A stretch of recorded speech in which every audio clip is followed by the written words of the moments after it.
La machine tourne dans un mouchoir de poche. On croise des copains. Hey, il y en a un petit peu là-dessous quand même. Alors, le freinage, ça dit quoi? Ouh là là là là là.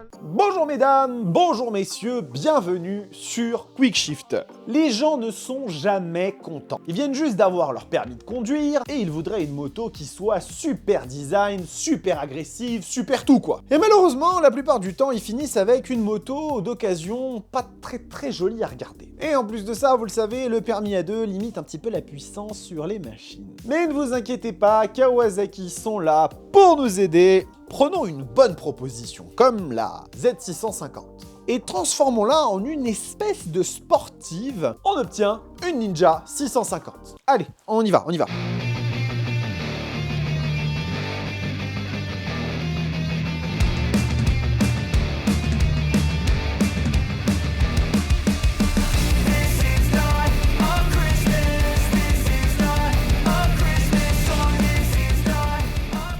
Bon, je le sais, le dernier essai vous a laissé un petit peu chancelant, mais vous savez, une Hayabusa, ça fait cet effet. Néanmoins, aujourd'hui, on va se reposer un petit peu. Non pas que la machine qu'on présente ne soit pas intéressante, loin de là, mais on va se calmer un petit peu sur les chevaux, sur le couple, et revenir à une population de jeunes permis qui rêvent. Ils rêvent de belles machines avec de beaux designs, qui donnent cette sensation de sport. Et comme je vous le disais, ils finissent souvent avec des bécanes qui sont pas très belles et un petit peu anciennes. Non pas que ce soit mauvais pour commencer, attention, me faites pas dire ce que j'ai pas dit. Mais aujourd'hui, on n'a pas une machine qui ressemble à un truc ancien. Ah non, non, non, non, non. Ce machin est magnifique. Petit vote à main levée là, vous me dites dans les commentaires si vous trouvez cette machine belle ou pas. J'aimerais vos opinions. Et du coup, c'est quoi cette moto? Eh bien, c'est tout simplement un des roadsters les plus populaires au monde, la Kawasaki Z650, avec des carénages un peu sympas. La Z650, pour faire un petit point histoire, je sais que vous aimez ça, est apparue en 1976 comme l'une des premières motos roadster mid-size. Et en fait, pour un côté rétro, le design n'a pas trop mal vieilli, figurez-vous. C'était la petite sœur de la Z900, qui existait déjà aussi à cette époque-là, et qui proposait un 4 cylindres en ligne qui sortait environ 70 chevaux. Sa production s'est arrêtée en 1983, mais elle est restée un des grands succès de Kawasaki, et puis on n'a plus de nouvelles pendant 30 ans. Qu'est-ce que vous voulez? Que ce soit les gens ou les motos, on n'a jamais aussi souvent des nouvelles qu'on aimerait bien. Puis, pendant toute la génération des années 2000, c'est le R6N qui a dominé les discussions, et si vous avez passé votre permis de conduire à ce moment-là, vous êtes forcément monté dessus un jour ou l'autre. Et même si globalement c'était une plutôt bonne machine, la concurrence était assez rude. Et donc Kawasaki, ils ont été obligés un petit peu de repenser leur plan et de nous ressortir en 2017 une nouvelle machine, la nouvelle Z650. Un gros succès pour cette bécane qui en a fait un des choix les plus indispensables pour un jeune permis. Et vous savez ce qui se passe quand on réussit à faire quelque chose de bien sur le plan mécanique? Et bah la deuxième étape, c'est d'en faire un truc encore plus beau. Et la Ninja 650 est l'expression parfaite de ça. On prend tout ce qui marche dans la Z650, on lui met une petite robe alléchante, j'ai hâte d'aller essayer ça.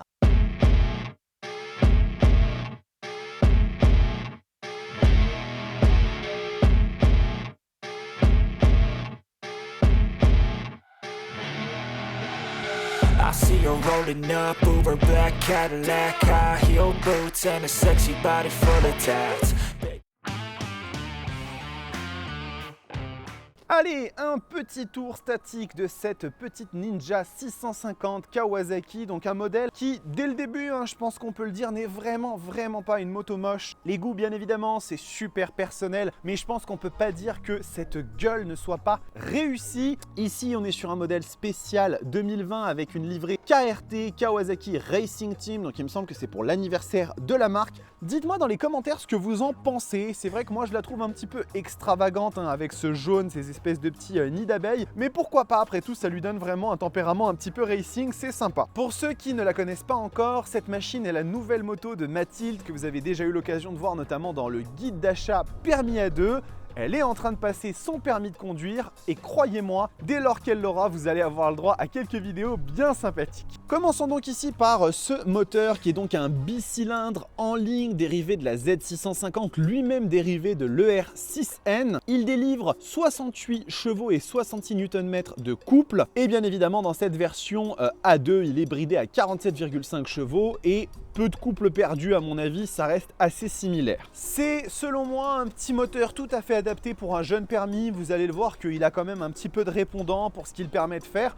On le verra dans la partie dynamique, mais moi ce moteur je le trouve assez sympa. Dites-moi un petit peu ce que vous pensez de ce genre de petit moteur pour des jeunes permis. Est-ce que vous trouvez ça plutôt cool ou est-ce que vous êtes plutôt de ceux qui défendent l'école des gros moules bifs avec énormément de puissance et de couple? Je suis assez curieux d'avoir vos opinions là-dessus. En ce qui concerne le châssis, on retrouve du classique avec un treillis tubulaire en acier. Normalement, au niveau de l'agilité de la moto, on s'y retrouve quand même plutôt pas mal. Bien évidemment, c'est une tradition désormais. On va passer à la partie position de conduite. Je vous retrouve juste après.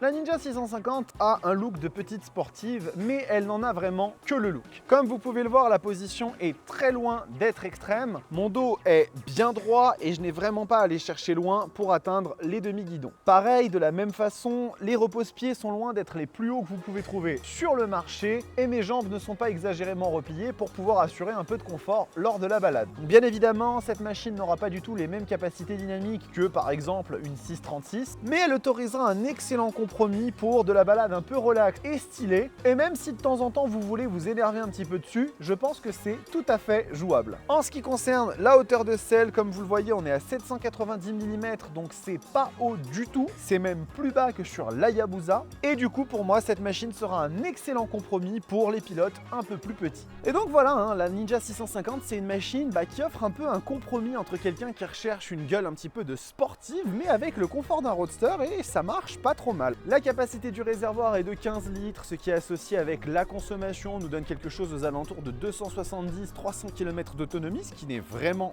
pas mal. On va faire un petit tour en dessous de la selle passager, si j'arrive à l'ouvrir. Voilà. Donc pour vous montrer qu'on peut mettre ici une petite alarme, un petit bloc-disque ou des petits objets, c'est pas forcément si commun sur de plus grosses motos, mais sur ce genre de machine pour jeunes permis, ça arrive assez fréquemment, donc c'est plutôt cool de le noter. Finalement, le poids, en fait, la Ninja 650 n'est pas la machine mid-size la plus légère qui soit, mais avec 193 kg en ordre de marche, ça restera quand même, je pense, une bécane assez agile, on le verra tout à l'heure, mais je me fais pas trop de soucis quand même. Allez, on passe à la suspension. Ici, on a un élément standard, non pas inversé, de 41 mm, donc qui est une fourche entrée de gamme, hein, il faut bien se le dire, mais je pense que ça lui donne quand même une agilité pas trop mauvaise, hein. On va aussi le voir pendant la partie route et la partie ville. Et ici, on a donc des étriers de pistons qui viennent enserrer des disques ici de 300 mm, si je dis pas de bêtises. Je me trompe peut-être, hein, parce que j'avais fait un autre essai juste avant, mais je pense que ça doit être ça. En pétale, hein, ce qui n'est pas mal quand même, hein, pour ce genre de véhicule, ça reste assez rare. Et ici, un petit élément de suspension arrière qui est réglable en précharge et qui assure normalement un bon filtrage des aspérités de la route. Allez, allons jeter un œil au tableau de bord qui est vraiment ici la nouveauté de ce modèle 2020, hein, donc un joli écran TFT de 4,3 pouces. Il devient standard chez Kawasaki, hein, on le retrouve un peu partout sur les Z900, sur les Z1000, sur la nouvelle ZH2 hein, que j'ai essayé, donc c'est vraiment un écran qui est sympa au niveau de sa lisibilité. Comme vous pouvez le voir, on a toutes les infos, hein, le rapport engagé, le trip, la température, la jauge à essence, donc ça marche vraiment très bien. Le seul truc que je déplore, c'est qu'en fait rien de tout ça n'est contrôlable avec l'Ecomodo. Il faut véritablement aller ici sur ces boutons directement là pour pouvoir changer les informations. Bon, je trouve ça un petit peu dommage. Il est aussi normalement réglable sur deux versions de couleurs. Je vais vous les retrouver. Voilà, vous pouvez changer en laissant appuyer ici pour un mode nuit ou un mode jour. Bon, c'est sympathique. La Kawasaki Ninja 650 n'est pas la machine la plus technologique qui soit. La seule chose que vous allez retrouver dessus, en dehors de l'ABS désormais obligatoire, c'est une connexion Bluetooth pour pouvoir y appairer votre smartphone et avoir accès à quelques informations supplémentaires. Ça fait toujours plaisir et c'est dans l'air du temps. Allez, on va démarrer ce petit moteur. Voilà, donc un son de bicylindre en ligne relativement classique. Je dirais pas forcément qu'il est désagréable. D'ailleurs, si on tourne la poignée, écoutez un petit peu. C'est pas mal hein, quand même, hein. Pour un échappement d'origine, je trouve que le son, il est vraiment pas mal du tout. Et ce que je vous propose, c'est qu'on arrête tout de suite sur ce tour statique pour partir désormais sur la partie dynamique. Et on y est donc pour la partie dynamique de l'essai de cette Kawasaki Ninja 650. Hein. La partie ville, c'est toujours le début de cette partie-là. Et on va parler un petit peu des aspects pratiques. Donc la position de conduite, vous en avez déjà vu quelques aspects lors du tour statique. Donc on est bien installé, hein, je vous le confirme, en dynamique, en roulant. C'est bien, hein, on est bien, on est droit, on n'a pas d'appui sur les poignets, tout se fait très très bien, la manipulation de la moto est très très bonne. Par rapport au poids, ce que je vous disais, donc sur la maniabilité, la machine c'est un vélo, bon je sais, hein, la dernière moto que j'ai essayé c'était une Hayabusa, donc forcément ça fausse un peu le bilan, mais globalement hein, ça se manie très très bien, elle va où vous voulez, elle est vraiment très incisive, très agile, elle a un rayon de braquage qui est plutôt bon. Si tout à l'heure on trouve un petit endroit pour faire un demi-tour, je vous le montrerai, mais il n'est vraiment pas négligeable du tout. Et globalement, eh bien, en termes de pied, en termes de poignet, en termes de dos, tout est assez droit à ce niveau-là et je trouve que là, Ninja délivre une très très bonne partition. Ensuite, concernant l'ergonomie globale de cette machine, on va avoir plusieurs choses à en dire. Bon, déjà le tableau de bord qui est très lisible, hein, quelle que soit la luminosité extérieure, on a quelque chose qui est très clair avec des informations qui sont très accessibles. Bon, malheureusement, on ne peut pas aller modifier les informations depuis les commodos, donc il faut vraiment aller appuyer ici pour changer la ligne du bas, donc ça c'est un petit peu dommage, il est vrai. Là, si je regarde un petit peu, regardez, le rayon de braquage qui permet vraiment de faire un demi-tour assez simplement. La machine tourne dans un mouchoir de poche, c'est assez impressionnant. Et globalement, tout ça se manie vraiment très très bien, il n'y a aucun souci. Et on a même droit à un petit peu de pop and bang, écoutez. Elle fait quelques petits retours à l'échappement, c'est très léger, mais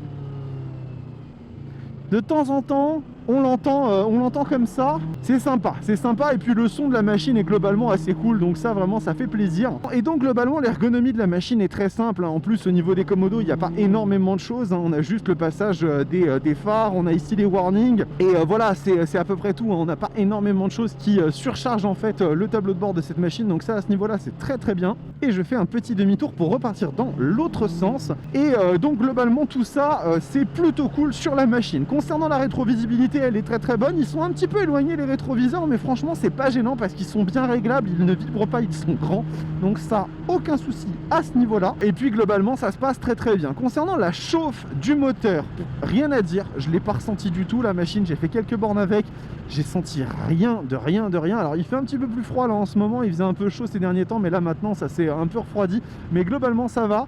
Hello les motards, alors aujourd'hui les motards sont de sortie, donc c'est plutôt cool, on croise des copains. Concernant la consommation de la Ninja 650, on est à environ 5 litres au 100, ce qui correspond bien à ce genre de machine là, et par rapport du coup à la capacité du réservoir, comme je vous l'avais dit, on est sur à peu près 300 km d'autonomie, 250, 270 je pense, avant vraiment d'être chaud sur la réserve, et ensuite eh bien, on arrive à la fin. Et finalement concernant le duo, eh bien, c'est une machine qui fait quand même plutôt bien son office, hein. C'est pas non plus trop inconfortable de rouler à deux sur cette moto là. Bien évidemment vous n'avez pas énormément de place pour votre passagère ou votre passager, mais j'ai emmené Mathilde avec moi une ou deux fois pour qu'elle se donne un petit peu son opinion là-dessus, et franchement ça marche très très bien. Donc voilà, globalement cette machine en ville je pense qu'elle est parfaite, hein. C'est de toute façon vraiment le genre d'exercice pour lequel elle est pensée à la base, donc c'est très très cool. Et puis bah maintenant on va voir ce que ça donne sur la partie dynamique route ouverte.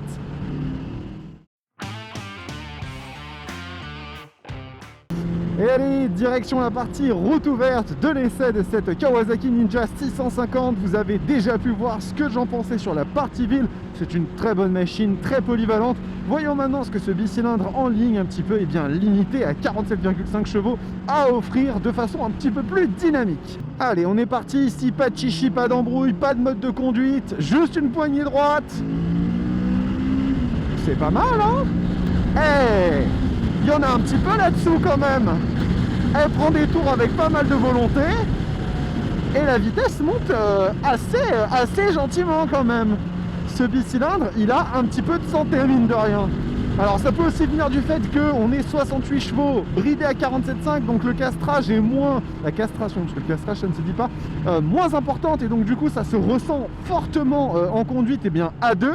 Mais cette Ninja 650, sans vous catapulter, et bien se propulse avec une certaine vigueur et c'est pas désagréable du tout.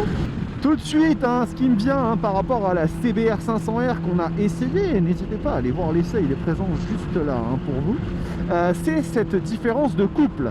En effet, sur la Honda, il fallait un petit peu plus cravacher la machine pour qu'elle donne le meilleur d'elle-même, mais ce n'est pas le cas de cette Kawasaki Ninja 650 qui, dès les bas régimes, part avec une petite fougue. Salut à toi, mi-motard, abonne-toi à la Roadsters TV, et vous aussi d'ailleurs, hein.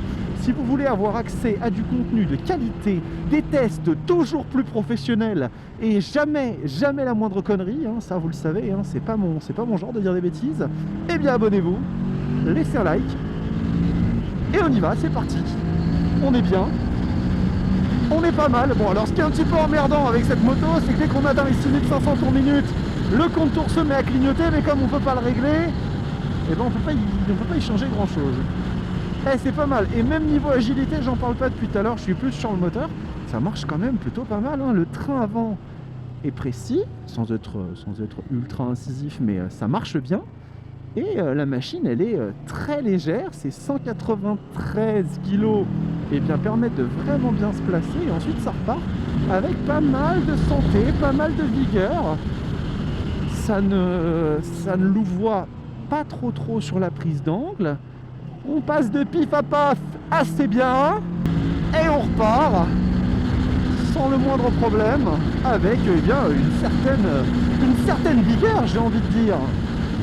Alors bien sûr, hein, c'est une moto à deux, hein, ne faites pas raconter des bobards, mais ça reste quand même bien, assez plaisant, je trouve, et je ne me sens pas frustré. Là, si je me mets à la place d'un jeune permis à deux, eh bien, je ne sens pas une frustration énorme à conduire cette machine. Je trouve qu'elle procure pas mal de sensations.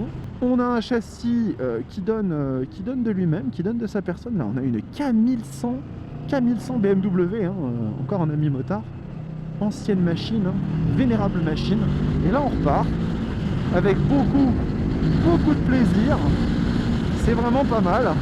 La sonorité de la machine est assez plaisante, je trouve. Elle reste feutrée, hein, c'est un échappement d'origine, mais néanmoins je trouve que ça marche plutôt pas mal et que ça permet d'avoir un environnement un petit peu comme ça racing, sans pour autant casser les oreilles des voisins. Alors le freinage, ça dit quoi? Ouh là là là là là là là là là là. Alors peut-être un poil trop mordant dès le début. Je me suis fait un peu peur. Oh, mais c'est pas mal du tout, ces deux étriers de pistons là. Pourquoi on a besoin de 4 pistons au final?